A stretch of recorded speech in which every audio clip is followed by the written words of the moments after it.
me to introduce you to the most electrifying podcast.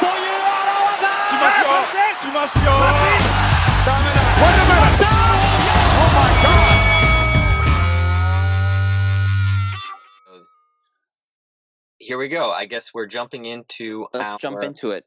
third episode of the French announce table. Yes, that's right. We've got a couple of topics that we want to cover today. But before we do that, let's have a little bit of a warm up. I know we've technically been warming up already, but just I don't know. Where can we go from here? Well, we have a lot. I mean, let's do a little breakdown of what we're going to talk today about. Sure. We're gonna talk about quite a few things. We're going to talk a very short amount about Raw and Smackdown and Double or Nothing, because who would we be if we didn't talk about that? That's kind of the talk of the town at the moment. But we also have a couple of other topics to chit chat about, right? That's right. So we're going to talk a little bit about Raw is War and how it's back, baby. There's a wrestling war again, but I think we should talk a little bit about what that means for the fans, right? Because what is the wrestling fan in 2019 right now? Who is the wrestling fan? What is the actual wrestling fan demographic? What does it look like? And how does that affect the business? How does that affect this new war? Because this isn't going to be like WCW versus WWE. It's not going to be the same thing. It's been 20 years. It's a different world. Yeah. What else we also have? We're also going to talk a little bit about the Jon Moxley Talk Is Jericho interview that's making the rounds. Yep. Very timely. We're going to talk about that. And we're also going to talk about the SmackDown Friday time slot. Not exactly something that is going to be very good, in my opinion, but we'll chit chat about that a little bit. And another thing that we definitely have to talk about is just the current dilemma within the WWE and its writing, right? Mm. It's writing and its booking, and how people are just generally not happy about that. Righto. Okay. So I think that's it. I think that's pretty much what we're going to talk about today. Sounds good. So let's jump into, I guess, the overall impression that you had of wrestling within the last week or so. We're talking Raw, SmackDown, and AEW. Raw was, for me, probably, and I've heard this opinion echoed on the internet a lot in the last couple of days, it was maybe the worst Raw I've ever seen. I left. I just stopped watching it. It was no matches, just the same stuff that we've been seeing for like the last 3 weeks. Really long, boring promos. And they kind of will tell you what matches are coming up in the night, right? And for an hour, I was like, I've literally seen all of these matches 2 or 3 times already. I'm not gonna fairly recently, which is really surprising because this was supposedly their response to AEW, which had just gone off. Yes. So a lot of people have also talked about this and how they thought Raw was gonna really try and do something and really, show its prestige, flex its muscles. Yes. Say like, look, guys, come on, we got this. But no, they basically just ignored it, didn't address it at all. Until SmackDown the next night, where that was a little bit better. And apparently they actually did mention, I think it was Sami Zayn who directly mentioned. Well, Sami did it on Raw, though. Was it on Raw? Oh, okay. It was on Raw. Sami was the one that he did well, actually, let me quickly just say this, because I guess if we're going to jump into the Sami Zayn mentioning AEW thing. Yeah. We also have to mention that these like fucking talk show things that they keep doing on WWE, like they'll do like the KO show or they'll do like Yeah. the thing with Alexa Bliss. This time it was Corey Graves and he did like this, like the like sitting on the electric chair. It's like another talk show type of like thing, and it's driving me fucking crazy. Like these talk show things are driving me nuts. It's a show, I show, man. Doesn't get much more meta than that. Yeah, It's like, it's oh horrible. my god, it's like too much. It's like these talk show things are just not panning out. And then they had what happened was they asked fans to ask Sammy questions about him or whatever. Mm, And this guy, they asked this guy something, and then the guy, it seemed like they were in plans. According to what I've been reading, they were in plans. Like these were actual fans who were asking Sami Zayn questions, and they wow. asked him. So they actually got the fans, but of course the fans had to, before they actually were live, they had their questions already prepared, so they weren't going to say Of anything course. stupid. Of course. Yeah. So this guy asked some question. He asked Sammy some question. He barely even got through the question because he was like fumbling his words. And then Sammy at some point, and then that's when he said the whole like, you could have asked me anything. You could have asked me about AEW. Oh, I see. So Oh, he was the right, one who actually initiated it. Yeah. he initiated it. And then now the mystery is whether or not he did it out of just spontaneously, if he just said it, or if the WWE fed him the line. Right. That Interesting. is the current, yeah, that is the current thing. Not to get too much into the weeds here on the subtopic of Sami Zayn, but I think he's a really interesting character. He's the most interesting character on Raw right now for me because he kind of Oh, almost embodies in my opinion, the what most of the fans are thinking, but he's kind of like turning it back on the fans. Like he's a classic Raw, right? I mean, heel, right? He's saying like, yeah, the reason why it's so bad to be in the wrestling industry these days is because of the fans, and like all this is crap, and I'm never getting recognized properly, and it's dangerous, horrible working conditions, and like a lot of the things that he says, it almost kind of feels like they're using a lot of the static or the noise and the feedback that you get on the internet and just turning it into a complaining character. Like he's almost yeah. potentially here, right? I don't know if this is what they're actually going for, but he almost seems like he could be a stand-in for fan disappointment of the product. I wonder. Wow, I wonder. wow, that's very meta. It's very like he's a representation of actual fan annoyment Yeah, or fan unhappiness or something. but he's a heel, so he has to turn it back on the fans, right? Yeah, yeah, yeah. Of course, Um, of course. so I wonder if they're that deep with the concept or not. I mean, I love Sami Zayn anyways, I right? don't. Like he's great, great Yeah, on the mic, great wrestler. But I don't know. So yeah. Well, let me give you my take on Raw. Let me give you my quick take okay, on Raw before we yeah, jump over to SmackDown. sure. I was not, yeah, as you can imagine, I wasn't very happy with Raw. I mean, the most entertaining thing for me may not even be the AEW thing. It was Brock coming out and like the music and just Oh my like god, dancing and the shit. That Brock might have been the puppy. most entertaining. Uh, That might be the most entertaining thing I've saw on that entire episode. But I agree. I expected them to come guns blazing. I expected them to say, "All right, fine. We're gonna give you like 3 hours of good wrestling, or at least a better product because you know, double or nothing." right. But it was a standard Raw. It was just a standard, you know, it was a standard Raw. You Mm, know. mm. Let me look up actually so I can remember all the stuff that happened on the last episode, just so I remember everything. Um, I think as I don't know if I've mentioned this to you before, but I mean I think everyone's concern with the title picture is that Seth is going to drop the belt to Brock, which nobody wants. Yeah, Nobody that. wants that.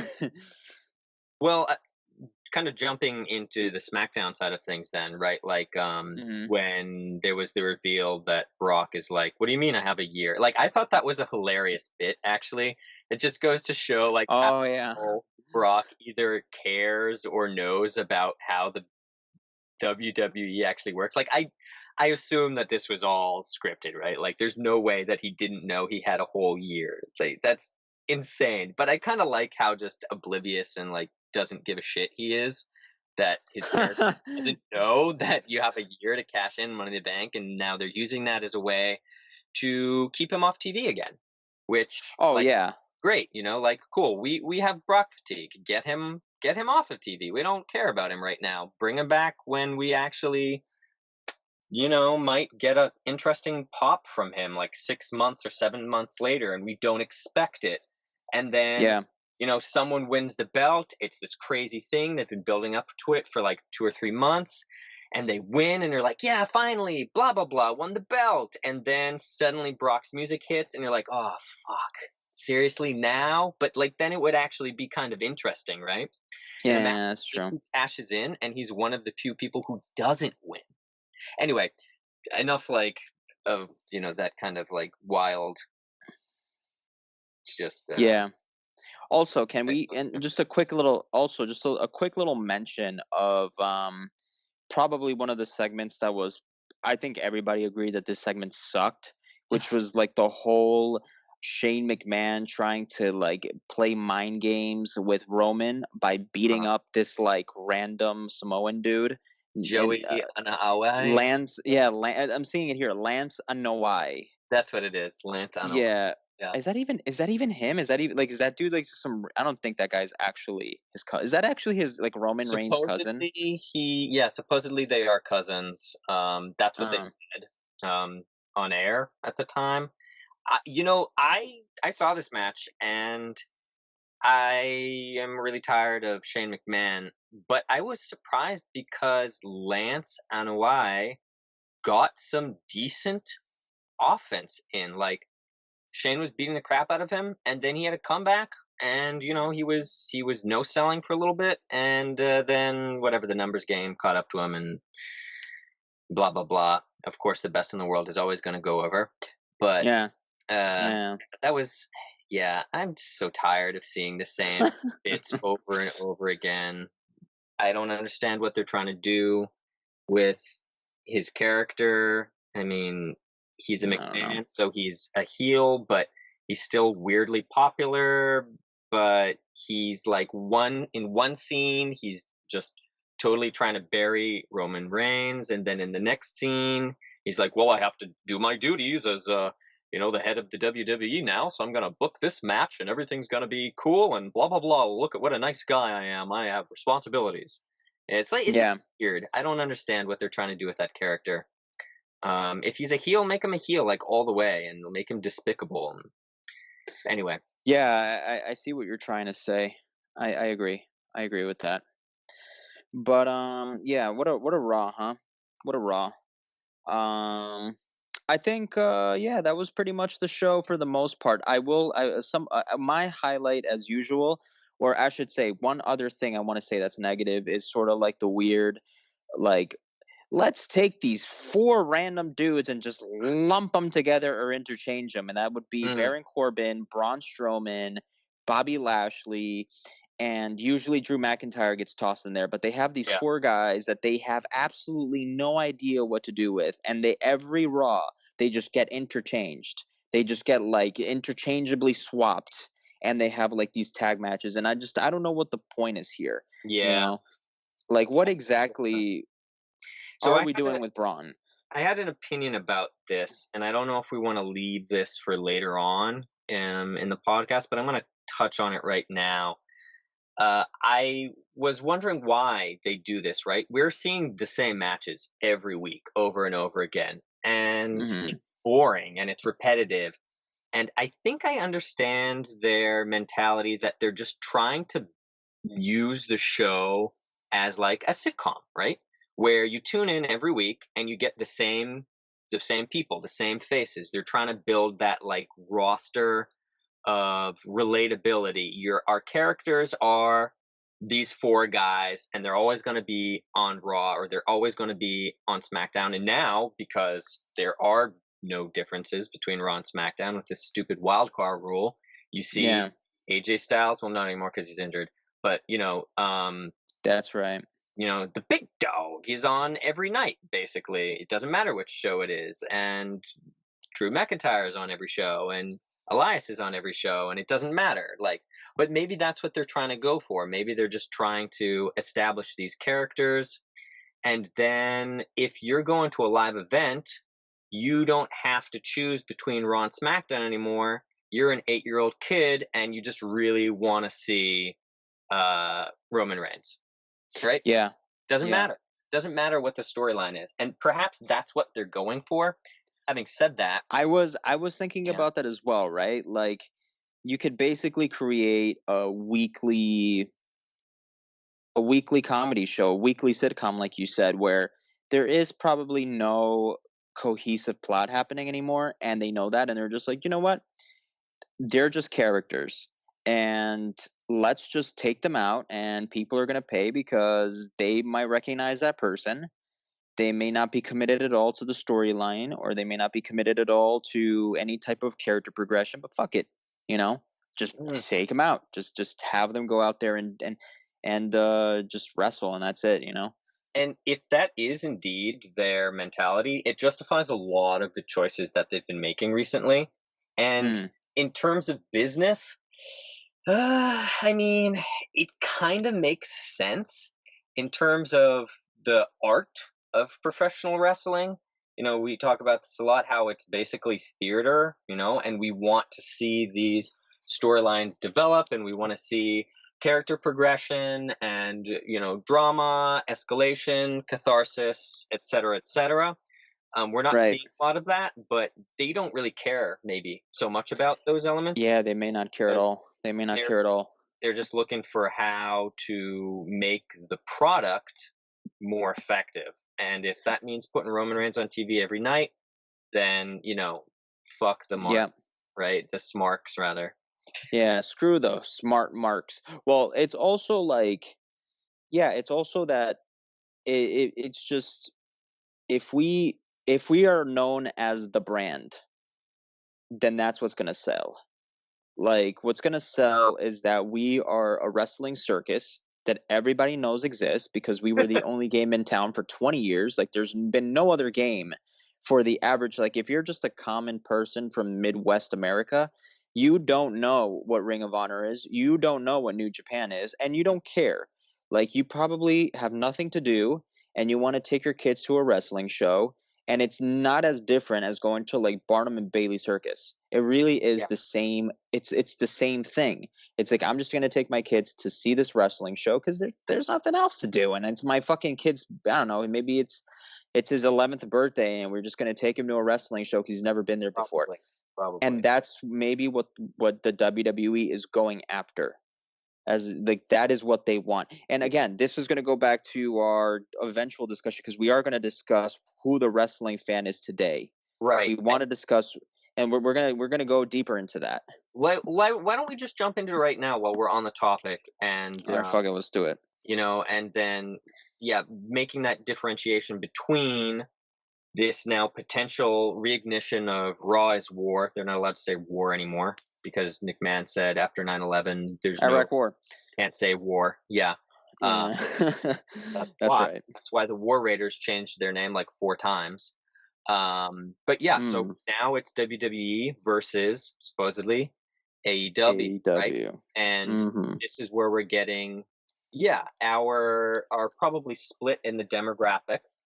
And as you just described it, right? Like WWE now, their family programming, it's rated PG, supposed to be for kids, actually, and Mm.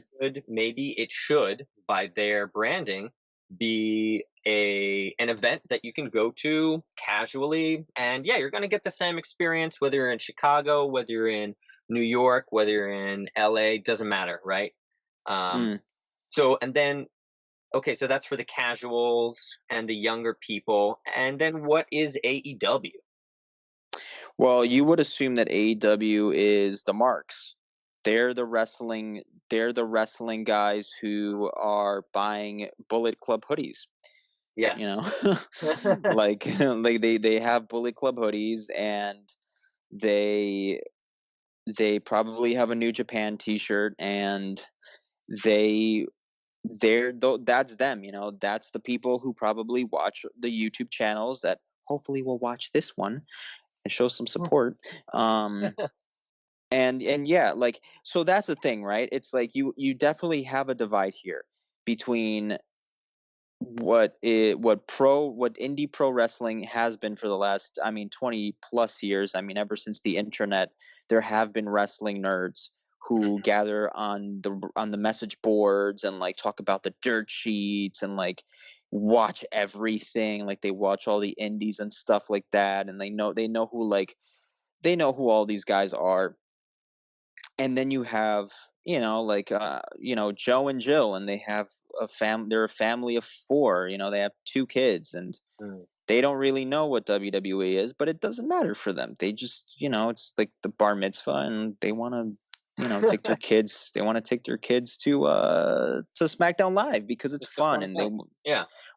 so, like, if we put, I mean, we don't have the numbers, right? We don't have the numbers in front of us, but um, what is the wrestling fan? I, In other words, or yeah. maybe we need to ask ourselves, what is a bigger market? If I'm a wrestling promoter and I'm starting a new company and Yeah. I'm starting a new business, which one is more lucrative here? Well, You know?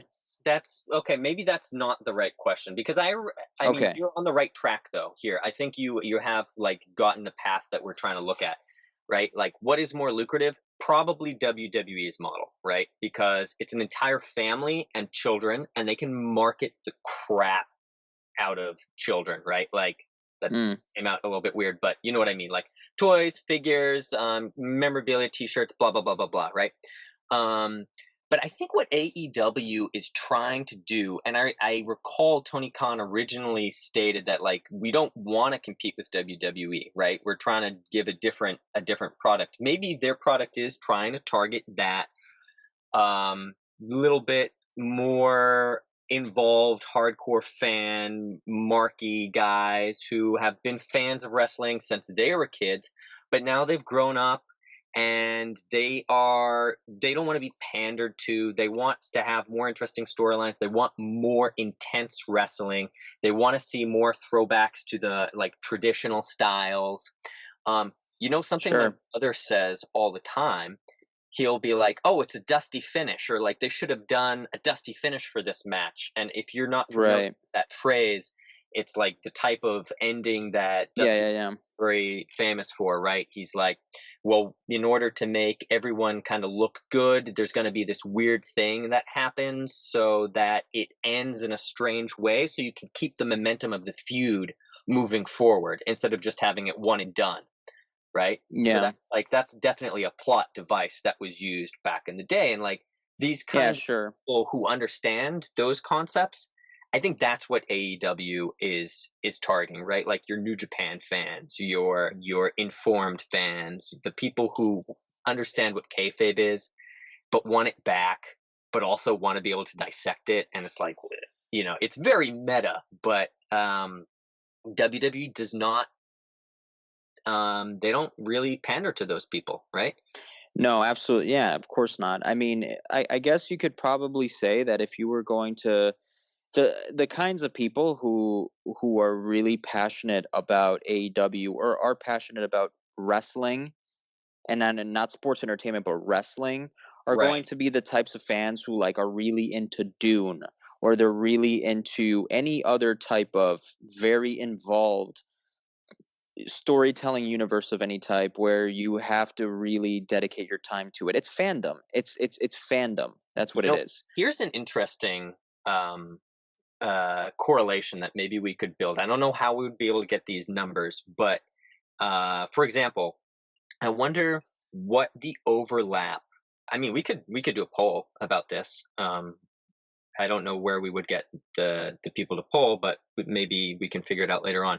What is the overlap between wrestling fans and fans of, like you said, like other huge, massive, in-depth storytelling type It media would be or There Hammer? would be a lot of overlap, dude. I'm telling you, there would be a lot.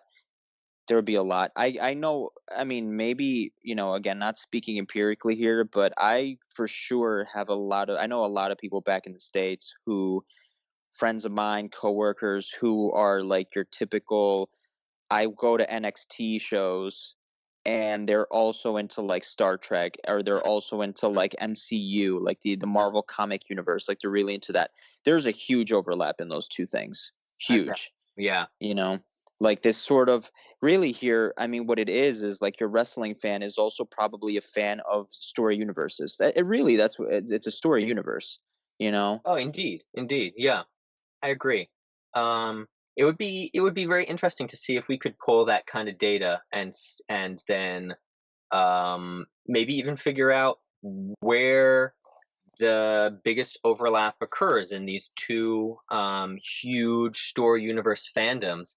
And then this is going to sound weird, but like using that kind of big data would be an interesting tell on how maybe you could book certain matches Mm, to cater to that fandom, yeah, right? right. Like, or how Yeah. could you throw in like subtle little nods to other things that people, we know what you Mm-hmm. like, right? But we're not gonna explicitly say like we're having a Star Wars match, right? But you could do something, right? No, Um, or I think not even so much that, but it's even more of like, as you said before, like doing a dusty finish. You do it because the crowd already knows what that is, and if you give them that, it's a throwback to the within the existing universe of wrestling, and they're gonna be like, "Oh shit, it's a dusty finish. We are expecting it, but we like it because it's kind of like a throwback." You know, right. it's like Yeah. always harkening back to the universe that you're from, or the universe of wrestling. You know what I mean? And that seems to be a big part of it. It's the same. It's fandom. It's like the thought logic of fandom, the tradition of fandom, which is it's. I mean, it's not that if we're going to be super relevant here with current cultural times. I mean, it's not as different from like if something like that occurred within Game of Thrones, you know, and you like included some type of throwback to season one, and then like the audience is going to be like, "Holy shit, look at that!" Like, and they get really excited for it. I mean, Mm-hmm. it's sort of the same. It's the same people here watching something like AEW or Ring of Honor. Sure. Sure. But my question is this: okay, so you have you have AEW, and you have the Indies, more or less going after a different type of fan, I would say yeah. right? I'd say that sounds right. However, which is fine. However, these are two companies that are at war to some extent. And AEW has been adamant about saying, like, look, we just have a different product here. However, when Cody Rhodes comes out to the ring, Yeah. pulls a sledgehammer out from underneath, goes over to the not so subtle Triple H fucking throne and Yeah. smashes it, I mean, you couldn't make it more clear. Yeah. I mean, It's it not. is what it Yeah. is. It's blatant. But I also like that they didn't mention it at all. They showed you, right? And that's Yeah. one of the key elements in good storytelling, they say. Like, don't pander to your audience. Don't tell them this is war between AEW and WWE, right? Like, they conveyed Hmm. that message very clearly by showing it to everyone, and they didn't have to say a word. And if anyone Yeah. comes up and is like, "Why did you destroy Triple H's throne?" and you'd be like, "What are you talking about?" You know? Yeah. Yeah, you can deny it up and down if you have to from a legal standpoint or whatever. But and that's something to appreciate with AEW right off the bat. We're already, let's see, where are we? We're about 30 minutes in now, so maybe let's move on to our next topic. We could talk about a double or nothing probably for like a full hour, but Yeah, well, I uh, mean, we might be able to talk a little bit more about it as we go along, but yeah. what do you want to get on right now? Because we did a little Raw. Did we talk about SmackDown a little bit? You We wanna we quickly? kind of, skipped over SmackDown. I don't have a lot to say about SmackDown. Generally speaking, I feel that it's been, oh my god, like continuously better than Raw every week. It's still, there's some things here and there that I don't agree with, a lot of continuity issues. But for the most part, it's much more intelligible than Raw, much more Mm, wrestling. The quality of the matches are better, I think. And you know what else can I say? Like I'll watch SmackDown, and I'll stop watching Raw. Like I'll watch all of SmackDown, and I think part of that too is like Raw's what, 3 hours long? Yeah, that I mean that has been something we've discussed so much before, right? Like that Yeah. 3 hours is just too much. It's just too much weekly content. Yeah. It really needs to be cut down to two. And SmackDown It's is two. And like if you look at it through going through the week, if you're also a fan of the kind of like sub genre shows of the WWE puts on, right? It's like Raw 3 hours on Monday, SmackDown 2 hours on Tuesday, NXT 1 hour on Wednesday, and I think 205 Live is after SmackDown for an hour, maybe. I don't know. I don't watch hmm 205 Live, but Yeah, it's I believe it is. I believe it's on. I don't.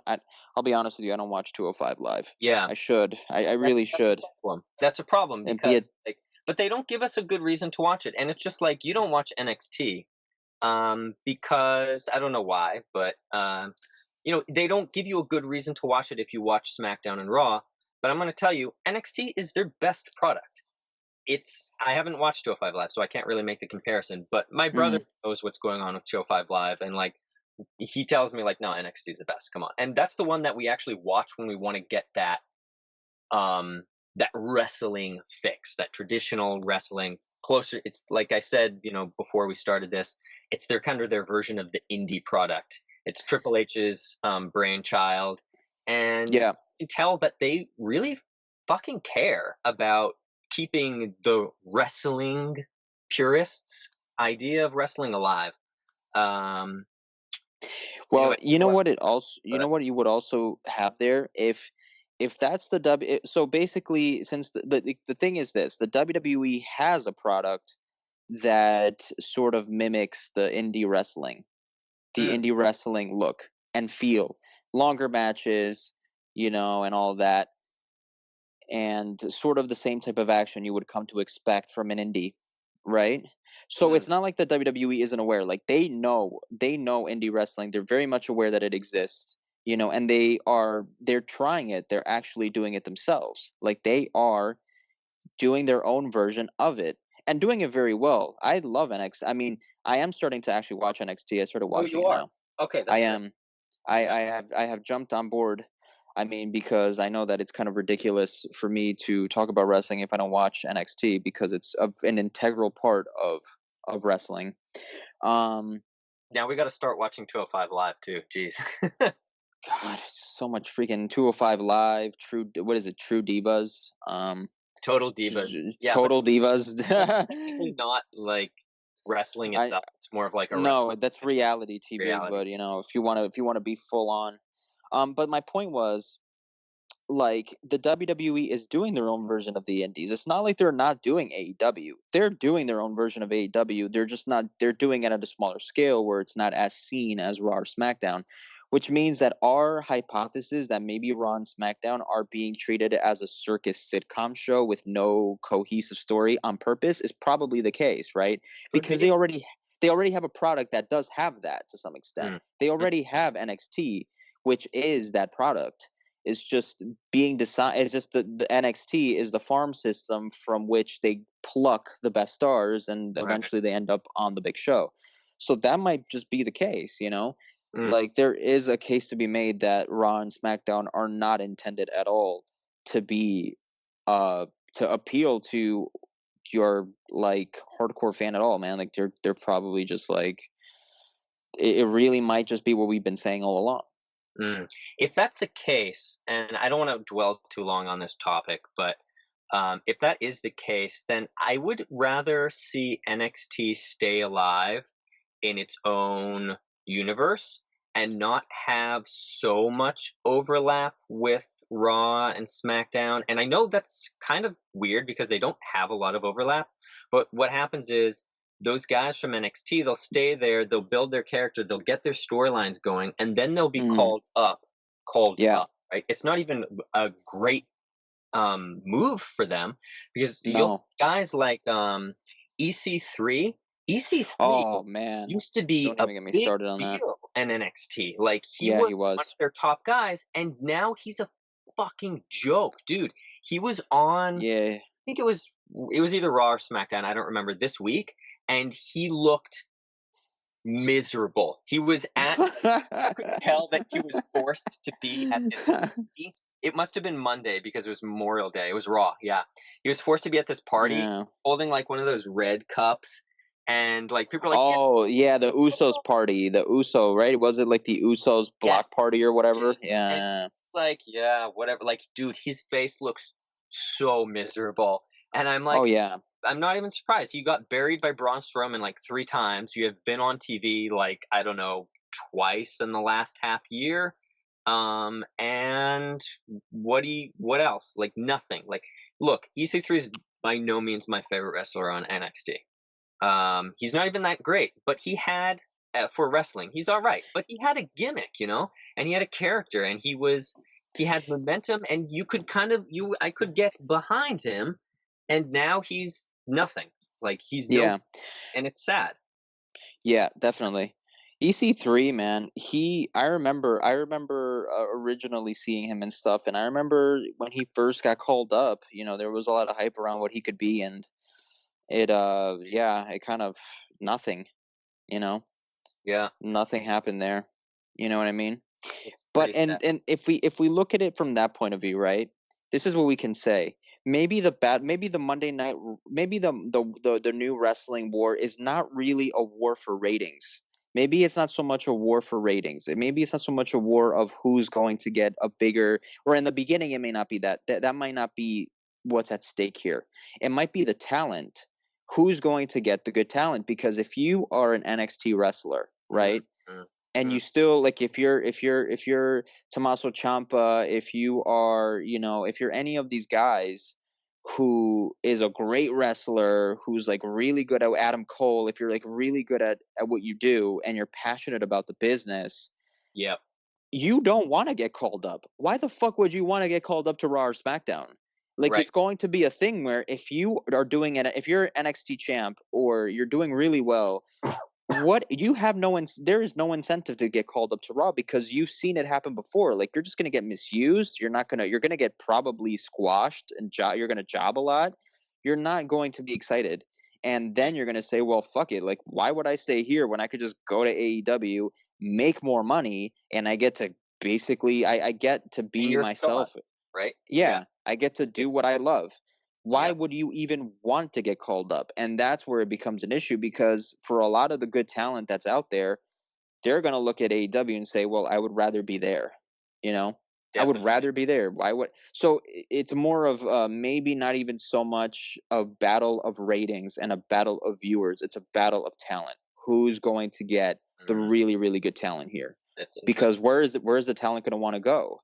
So Where is on the that talent point, really going to want to go? let's get into our maybe our last topic for today, and then Yes. we can wrap things up. So Moxley, right? Yes, this is actually a really good segue because because this is actually perfect, right? Yeah. So I'm sure everybody knows John Moxley, formerly Dean Ambrose, debuted at Double or Nothing, and it was a big deal. Got a massive pop from the crowd.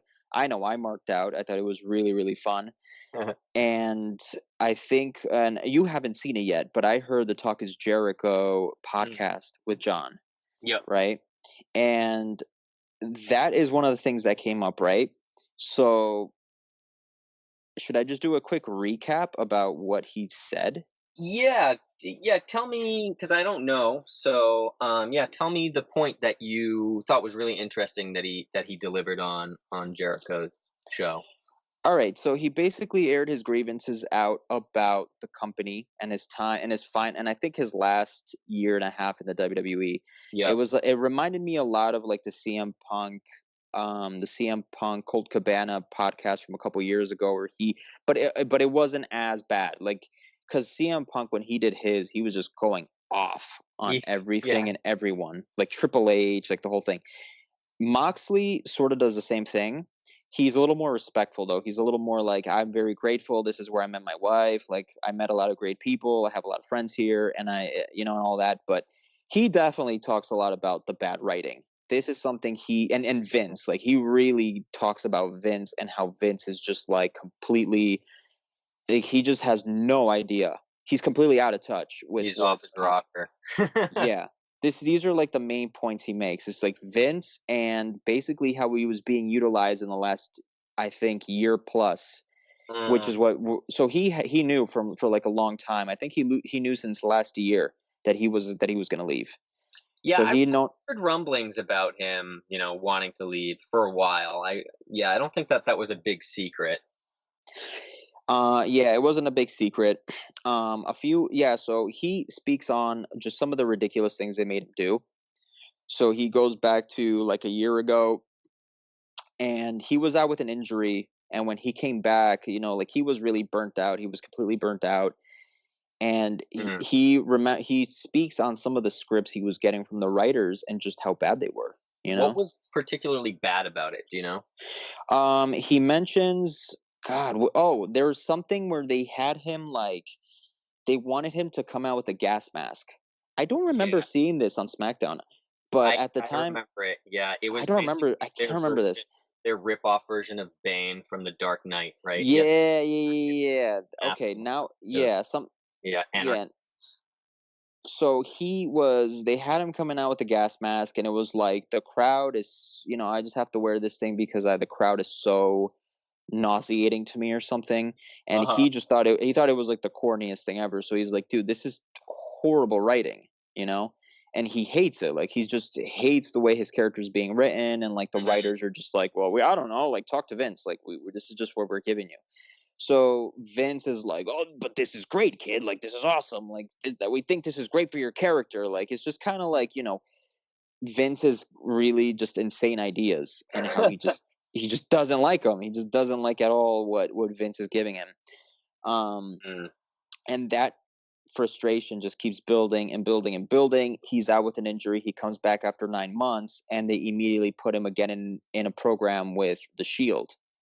Yep. So he's like, I love the Shield and everything, but like, I want to do something different. Like, I'm tired of, like, I want to do other things. Like, I don't just want to do the Shield forever. Right. And I'm constantly tagging with Seth or wrestling against Seth or being involved in something like that. And he was just like super, super unhappy with the writing. Some of the interesting points that he makes is he talks about like the overproduction of the whole product and how every little thing has to be controlled. Every detail has to be accounted for. There is just no room for any liberty. And that was one of the main things that caught my attention. So when you say there was no room for liberty, no like wiggle room, are you talking, or was he referring specifically to like how the character can be portrayed? Because I know the scripting is a huge thing now, right? Like, you have to stay on script, and that's why you get a lot of like these canned promos that are horrible. Unless R-Truth, where I know a lot of people hate R-Truth, but I think R-Truth is hilarious because his acting is so bad, like transcends bad acting and becomes something like akin to The Room, where it's just like his delivery is insane, like his whole character is insane. He's like this 50-year-old man who is acting like a teenager, and for some reason hangs out with Carmelo all the time. Like, I'm not even mad. Like, it's very enjoyable. I was distraught that he lost the 24/7 belt. I was very sad about that. Oh, but he got it back. Oh, that's right, he did. Yeah. Yeah, he got it back quickly thereafter. Thanks for burying Elias even more. Yeah, seriously. Poor Elias. Oh my god. Poor Elias. I'm so disappointed in the way that they treat Elias. He could be such a star if they let him win a match. Like, I've never seen him win a match. Yeah, me neither. I mean, at least not in the last 7 months, maybe, or something. Like, I can't remember the last time he's actually pinned anyone clean or won anything. Yeah. R-Truth is an interesting guy. He's a fun guy. I remember. Okay, I don't want to get off topic here, but I remember when he did his whole like he used to have a rap about you remember his rap on SmackDown, and he used to say like he's like something about dirty politicians. I remember there used to be this rap, and I remember him always like there was something in the lyrics about a dirty politician. I can't remember. No, not like that caught up on all of his details. Yeah, and it was like, what's up? Like, I remember when that first came out. I know. I didn't know there was a whole bunch of lyrics to that, though. I knew he he had like lyrics when he used to come out to the ring, and he used to do it Uh, back in the SmackDown circa 2010, 2009, something like yeah, that. just goes to show how long our tooth has been around wrestling. Dude, I remember him when he was in the 2001 Royal Rumble. That's ridiculous. Like, I remember when he was in the 2001 Royal Rumble, so he's been around for a while, Yeah. even when he was at TNA and shit.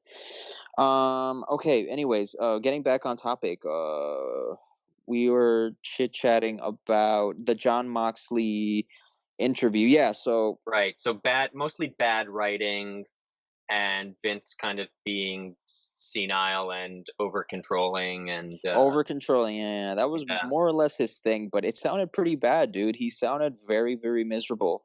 Like he's saying, like I had a gut feeling every time I woke up. Like he said he would leave a show, hop in his car, drive to the airport, and just try to go home because there's like a 2-day period where they don't have to wrestle, so they have a chance of flying in and spending Mm, some time with their family.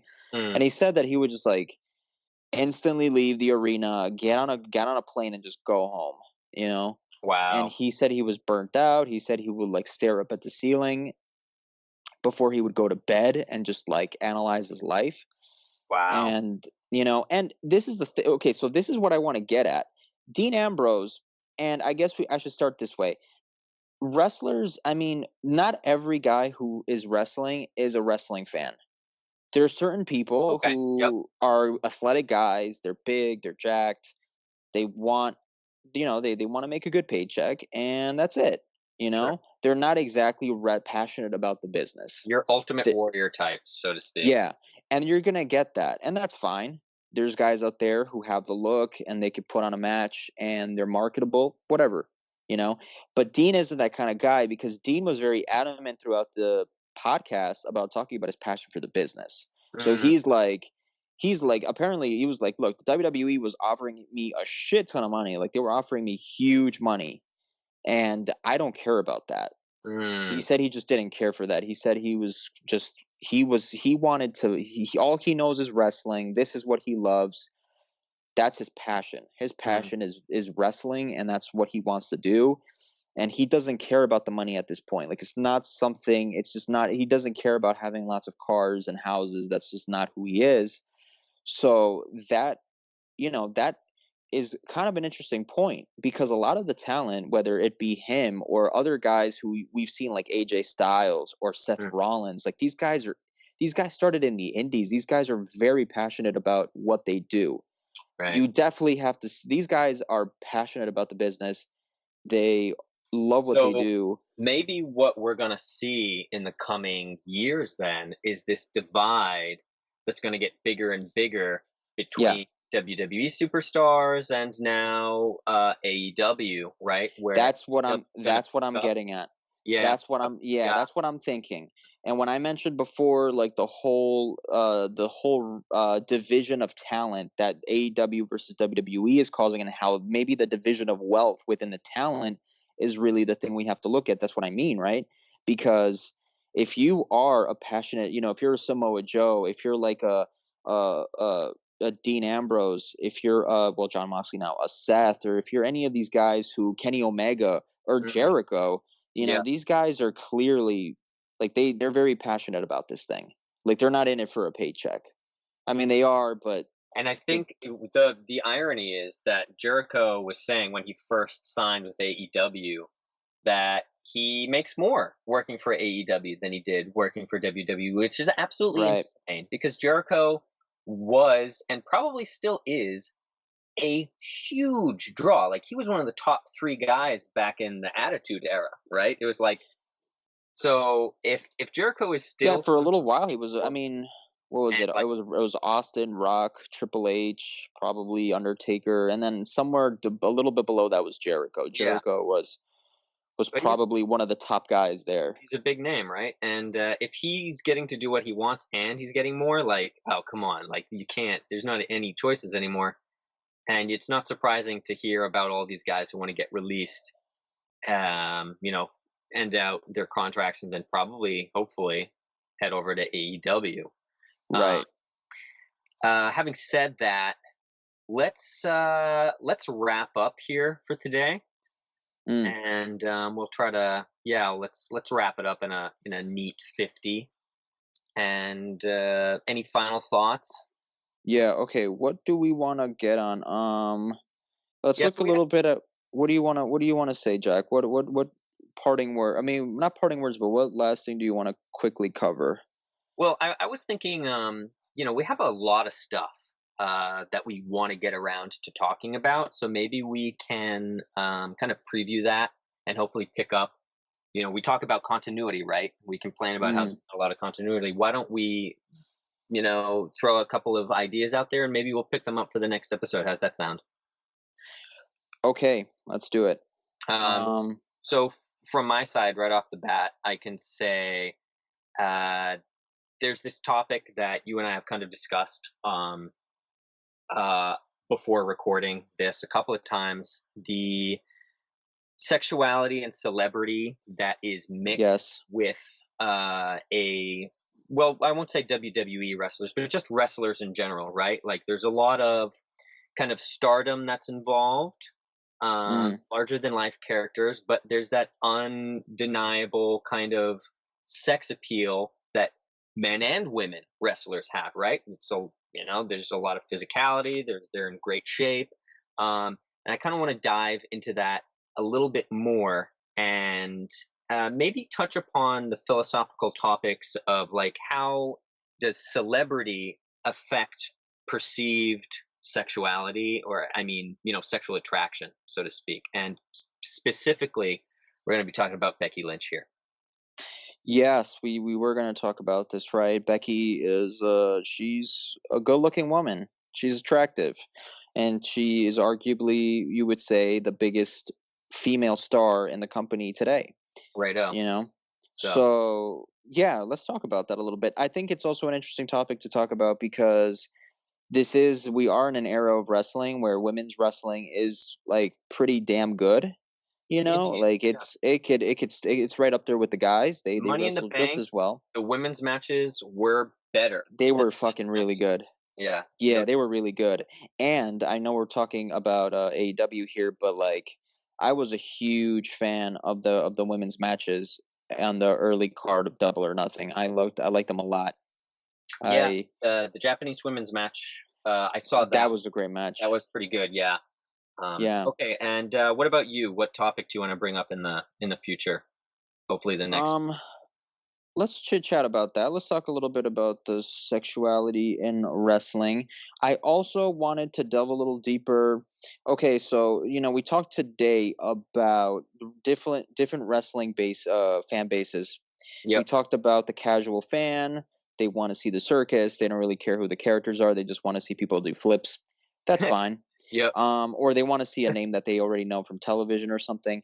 Yeah. But if we I wanted to talk a little bit about writing.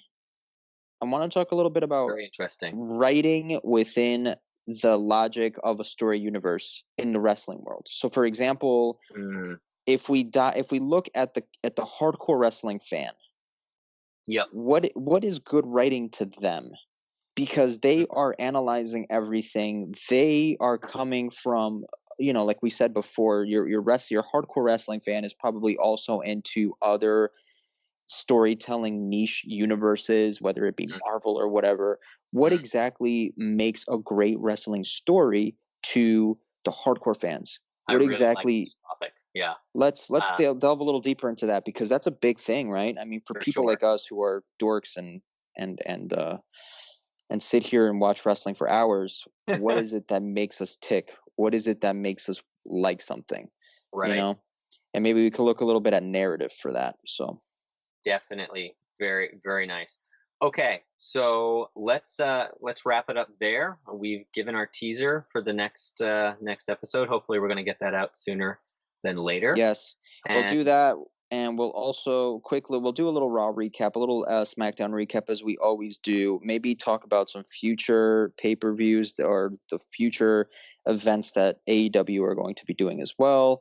Maybe we could do a little NXT recap because we haven't done that, so maybe we could do that would a be little nice. NXT, and whatever other wrestling happenings are occurring in the world.